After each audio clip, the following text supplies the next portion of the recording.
ఉందా నీకు? ఉందన్న. ఏ ఊరు మీది? ఏ నియోజకవర్గం?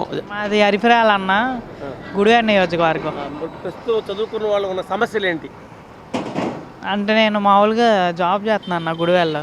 ఏం జాబ్ చేస్తున్నావు? నేను శ్రీరామ్ ఫైనాన్స్లో చేస్తున్నాను అన్న. నువ్వు చదువుకున్నానికి తగిన జాబ్ అనేది? ఆ, అంటే కొత్తగా గవర్నమెంట్ ఉద్యోగాలు కావాలనుకుంటున్నావు లేదా? కావాలనుకుంటున్నాము. అయితే దాని గురించి గవర్నమెంట్ కూడా కొద్దిగా దృష్టి తీసుకోవాలన్న. ఎందుకు నోటిఫికేషన్ లేదు, అడావిడిగా వదులుతున్నారు, అడావిడిగానే అవుతున్నాయి, కానీ అవన్నీ ఒక పర్ఫెక్ట్గా ఏమి అవ్వట్లేదు. ఇంతవరకు జాబ్ క్యాలెండర్ రిలీజ్ చేశారంటారా గవర్నమెంట్? రిలీజ్ చేశారు కానీ అడావిడిగా జరుగుతున్నాయి. అంటే ఎలక్షన్ కూడా అనగా అడుగుతున్నాయి. అభివృద్ధి అనేది అంతగా లేదనే మా ఊర్లో లేదు. ఏం కావాలనుకోండి మీ ఊరికి?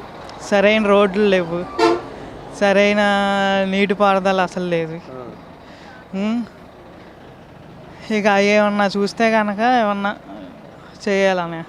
ఈసారి జగన్ వస్తే బాగుంటుందా లేకపోతే చంద్రబాబు వస్తే బాగుంటుందా? చంద్రబాబు వస్తే బాగుంటుంది. చంద్రబాబు ఎందుకు రావాలనుకుంటున్నాం?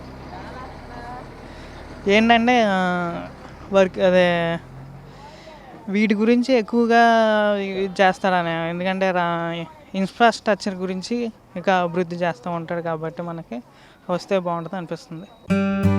Please like and subscribe Eagle Andhra.